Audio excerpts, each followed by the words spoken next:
কারো টাকা নিয়েছেন, দেন নাই, দিয়ে দিবেন। কারো সম্পত্তি পায়, দেন নাই, দিয়ে দিবেন। কারো হকটা নষ্ট করেছেন, গালি দিয়েছেন, গীবত করেছেন বা তহমত দিয়েছেন, অপমান করে ইত্যাদি, ক্ষমা চেয়ে নেবেন। রমাদান মাসে মানুষের হকটা দিয়ে দেন। আল্লাহর কাছে জড়িত যে পাপগুলো আছে এটার জন্য ইস্তেগফার যথেষ্ট।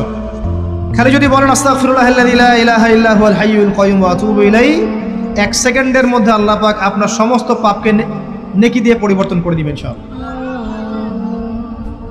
এবার প্র্যাকটিক্যালি যাবেন, সেহরি করবেন।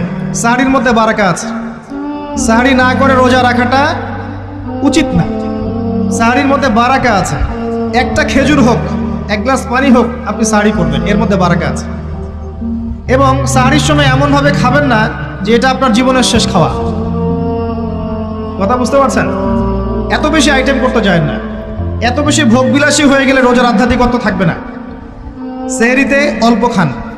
যদি খেতে হয় পেটের 3 ভাগের 1 ভাগ খান, 1 ভাগ ফাঁকা রাখেন, 1 ভাগ আপনি পানি দিয়ে পূর্ণ করেন।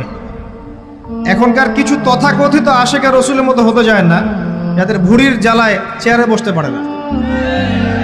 এই কাজ করতে যায় না, এটা মুসলিমদের শোভা পায় না।